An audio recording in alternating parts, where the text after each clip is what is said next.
এটা দিয়ে স্টার্ট দিলাম। হ্যাঁ, এই যে হালকা একটু এক্সিলারেটর পাড়া দিব, এই যে দেখেন এক্সিলারেটর পাড়া দিলাম।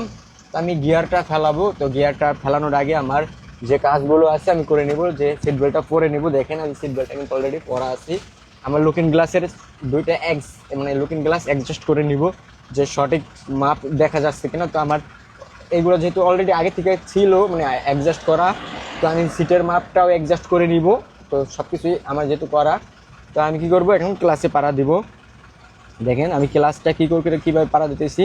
তো এই দেখেন আমি হালকা একটু পাড়া দিয়ে দেখাচ্ছি, যাতে আমি পুরোটা ক্লাসে কিন্তু আমি এইভাবে পাড়া দিই। আপনাদের ক্ষেত্রে যে জুতা যাতে, এই দেখেন এই যে ফুল ক্লাসটা পাড়া দিলাম, দেখেন এই যে ফুল ক্লাসটা পাড়া 1 নম্বর গিয়ারে দিব। ঠিক আছে, আমি যদি আস্তে আস্তে ক্লাস ছাড়ি দেখেন, তাহলে কিন্তু গাড়িটা ভাগবে। ঠিক আছে, আমার গাড়ির যেহেতু রেঞ্জটা কম, তার জন্য গাড়িটা বন্ধ হওয়ার চান্স আছে, যে বন্ধ হয়ে যাবে আমি বুঝতেছি। এর জন্য এক্সিলেটর হালকা পাড়া দেবো। দেখেন এক্সিলেটর পাড়া দিয়েছি, গাড়ি কিন্তু এখন কাঁপাকাঁপি করতেছে না, নিরিবিলি কিন্তু ভাগলো। আমি ডাইনিং লুকিং গ্লাসটা খেয়াল করলাম, দেখেন। ঠিক আছে, আমি আবার নিউট্রাল করলাম। এই যে ব্রেক আপনাদের একটু দেখাই, যে কখন এই এক্সিলেটর পাড়া দিবেন কখন। তো দেখেন যদি এইটুকু দেখেন, তাহলে কিন্তু আপনার গাড়ি কখনোই বন্ধ হবে না। যারা নতুন শিখতে আসেন তাদের কিন্তু ম্যানুয়াল গাড়ি বারবার বন্ধ হয়ে যায়, এটা বাস্তব। ঠিক আছে, যেই হোক, যে নতুন যখন শিখতে আসবেন ম্যানুয়াল গাড়ি বারবার বন্ধ হয়ে যাবে, কারণ আপনার কোনো অভিজ্ঞতা নাই। তো এর জন্য যদি এই ভিডিওগুলো দেখেন, আপনারা অনেকটাই আগ্রহ মানে অনেকটা শিখতে পারবেন, যে কীভাবে তখন যখন বাস্তবে শিখতে যাবেন তখন কিন্তু ইজি হয়ে যাবে। তো আমি 1 নম্বর গিয়ারে দিলাম। দেখেন আমার ক্লাসটা কীভাবে আমার পাড়া, দেখেন আমি হালকা, এই দেখেন এই যে কিন্তু এই যে আমার গাড়িটা কাঁপাকাঁপি করতেছে, যে ছটপট করতেছে গাড়িটা। দেখেন আমি এক্সিলেটর দিতেছি না, হালকা হালকা ক্লাস ছাড়তেছি। দেখেন ও কিন্তু চাচ্ছে, গাড়িটা এক্সিলেটর চাচ্ছে যে এখন এক্সিলেটর দাও। গাড়ি কিন্তু ভাগতেছে, দেখেন গাড়ি কিন্তু যে ভাগতেছে। আমি কিন্তু এটা ক্লাস দিয়েই ভাগাইলাম, কিন্তু আমি একটু করে ছাড়ছি, যার কারণে গাড়িটা বন্ধ হয় নাই। ঠিক আছে, এইভাবে যখন আপনারা করবেন বারবার বন্ধ হয়ে যাবে। ঠিক আছে, যেহেতু আমরা প্রফেশনাল, আমরা জানি যে কিভাবে কি করলে বন্ধ হবে না। তো দেখেন আমার গাড়িটা কিন্তু এই যে ইঞ্জিনের, এই যে দেখেন ইঞ্জিনের শক্তিটা যেটুকু এক্সিলেটর আছে, সেইটুকু এক্সিলেটরে গাড়িটাকে কিন্তু ভাগাইতে পারতেছে না। যেটুক রেঞ্জ দেওয়া মানে এর জন্য ভাগাইতে পারতেছে না, তার জন্য গাড়িটা ধাক্কাচ্ছে। তো আমি দেখাই, এই দেখেন এই যে আস্তে আস্তে ক্লাসটা ছাড়তেছি, এই যে গাড়িটা কিন্তু এখন কাঁপাকাঁপি করতেছে, মানে ক্লাসটা মানে কাটিং শেপটা ঘোরার চেষ্টা করতেছে। হ্যাঁ, ইঞ্জিন থেকে কাটিং শেপটা ঘোরার চেষ্টা করতেছে। তো যেটুক শক্তি আছে সেই শক্তিতে পারতেছে না। এখন আমি এক্সিলেটরের মাধ্যমে শক্তি দিব, যে কাটিং শেপটা ঘুরতে পারে, যাতে সেই শক্তি দেবো। দেখেন আমি এই যে হালকা এক্সিলেটর পাড়া দিব, আর এই যে ক্লাসটা কিন্তু এই দেখেন এই একই সেম। এখন কিন্তু এই যে ছেড়ে দিলাম, দেখেন এখন কিন্তু গাড়িটা বন্ধ হবে না। এরকম ক্লাস যদি আপনি শিখেন বা ই করেন, কখনো গাড়ি বন্ধ হবে না, কখনো। মেইন হচ্ছে ক্লাসের মাপ, আপনার গাড়ির কতটুক ক্লাস সেটা জানতে হবে। আমার গাড়ি কিন্তু এই যে ফুল ক্লাস না, আমার ক্লাস কিন্তু এইটুক। হ্যাঁ, এইটুক হচ্ছে ক্লাস, এইটুক ক্লাস, আর এতটুক না। এটা আমরা ফুল পাড়া দিই, যাতে যে ক্লাস প্লেটটা আছে সেটা যাতে ভালো থাকে, এর জন্য আমরা ফুল পাড়া দিই। ঠিক আছে, ক্লাস কিন্তু এই যে মাথায় ক্লাস। হ্যাঁ, তো এই দেখেন দেখছেন। আমি আপনাদের আবার একটু, এই যে যখন গিয়ারে থাকবে, তখন যেহেতু গাড়িটার স্পিড কম আছে, একবারে ছোলো, তার কারণে আমি যে ক্লাস পাড়া দিয়ে ব্রেক মারলে গাড়িটা কিন্তু বন্ধ হবে না। আমি যদি ক্লাস পাড়া না দিয়ে ব্রেক মারতাম, তাহলে কিন্তু বন্ধ হয়ে যেত।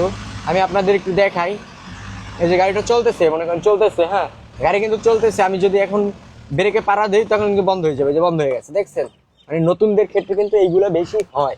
ঠিক আছে, আমরা জানি নতুনদের ক্ষেত্রে কিন্তু এইগুলো বেশি হয়, দেখে আমরা কিন্তু আপনারা আমি এইভাবে দেখাচ্ছি। তো আমি আবার যেহেতু গাড়িটা যদি গিয়ারে থাকে, সবসময় যদি গিয়ারে থাকে, তো ক্লাসে পাড়া দিয়ে স্টার্টটা দিবেন। দেখেন আমি এটা কিন্তু দিবেন, সবসময় করবেন না। আমি মানে আপনাদের একটু প্র্যাকটিক্যাল দেখাচ্ছি।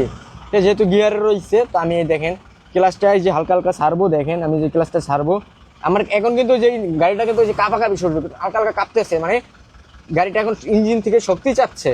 তো এই দেখেন আমি যদি এইটুকু দেই, দেখেন এই যে হালকা একটু ছাড়তেছি, দেখেন দৌড়াচ্ছি সেম এইখানে রাইখা। দেখেন আমার আঙ্গুল পাটা, দেখেন বাম পাটা কোথায়, আমি এই যে এক্সিলেটরটা ধরতেছি। দেখেন দেখছেন, এখন আমি কি করবো, যে গাড়ির কিন্তু ইঞ্জিনে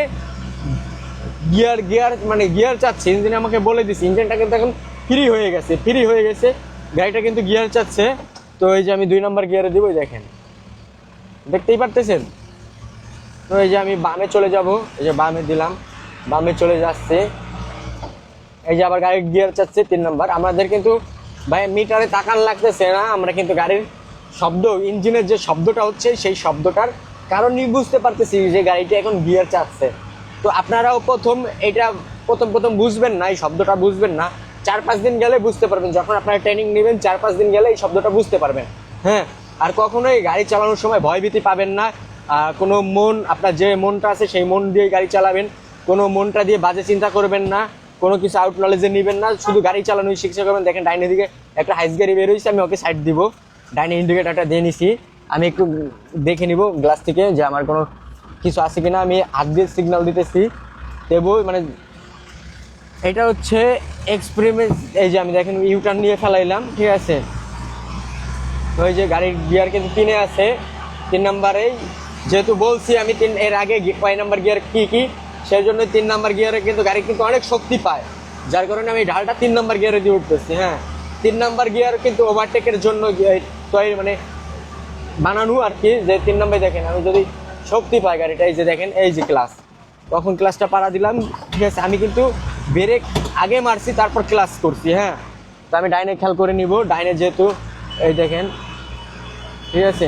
আপনাদের একটু আমি জামজট ঠেলে দেখায় আসছি যে অটো মোটো কীভাবে জামজট ঠেলবেন। আমি বামে তাকাই নেবো, বাম দিয়ে যদি গাড়ি আসে ব্রেক মারবো, যে কীভাবে অটো মোটো, এই যে নীলা মার্কেট সামনেই, তো আপনাদের শেখানোর ক্ষেত্রে আমি নীলা মার্কেটটা ঘুরে আসবো, আপনাদের দেখাবো কীভাবে কী অর্থ। এই যে নিউট্রাল করে দিলাম, যেহেতু একটা ঢালু, ঠিক আছে।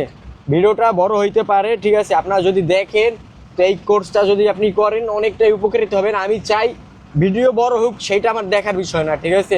আমি চাই যাতে আপনারা কিছু শিখতে পারেন, মানে আপনি আমার ভিডিও দেখে কিছু একটা শিখে যখন প্র্যাকটিক্যালে যাবেন, প্র্যাকটিক্যালে যার কাছ থেকেই শিখবেন, তাহলে আপনার কিন্তু আগ্রহটা খুব মানে বেড়ে যাবে, ঠিক আছে। আপনার মানে সময়টা কম লাগবে, মানে আপনি আগে কিছু একটা শিখতে পারবেন। আমি আপনাদের একটা ফুল নীলা মার্কেটের রাউন্ড দিয়ে আসি। এই যে আমি 2 নাম্বার গিয়ারে দিলাম, এই যে ক্লাস থেকে পাশ সরিয়ে নিলাম, ডাইনের লুকিং গ্লাস খেয়াল করলাম, অলরেডি কিন্তু আমি ডাইনের ইন্ডিকেটর দিয়ে দিছি, ঠিক আছে। তো দেখেন এই যে নীলা মার্কেটে কিন্তু সবাই আসতেছে ঘুরতে, যেহেতু আজকে নীলা মার্কেট এই দিক দিয়ে আমি আপনাদের একটু দেখাবো, মানে এই দিক থেকে ফাঁকা জায়গা থেকে দেখাই যে 3 নাম্বার গিয়ার।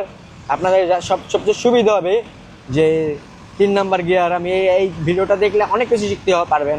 3 নাম্বার গিয়ারে দেওয়া, সরি 4 নাম্বার গিয়ারে দেওয়া, এতক্ষণ 3 নাম্বার দিছিলাম, এই যে 4 নাম্বার গিয়ারে।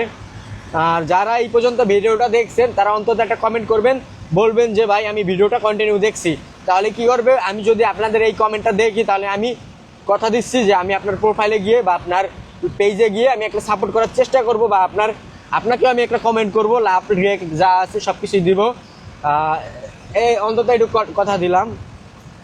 তো এই নীলা মার্কেটটা হাঁসের মাংসের জন্য বিখ্যাত, যে যারা অনেকেই জানেন যে এখানে সন্ধ্যার পরে হাঁসের মাংস পাওয়া যায়, এটা অনেক সুস্বাদু হয়। আমি মাঝে মাঝেই খেতে আসি। এই যে আমি বামে চলে যাব, দেখেন গিয়ারটা কিন্তু গাড়ির গতি কমে গেছে, গিয়ারটা কিন্তু আমি নিউট্রাল করে দিলাম, যেহেতু এখানে একটা মোড়। দেখেন আমার গাড়ির কিন্তু এই যে স্টিয়ারিংটা কিন্তু কম কাটে, যেহেতু এটা আমার গাড়ি না আরেকজনের গাড়ি, এই স্টিয়ারিং বক্সটার শক্তি কম, পাওয়ার কম পাচ্ছে, এর জন্য কম কাটে। হ্যাঁ,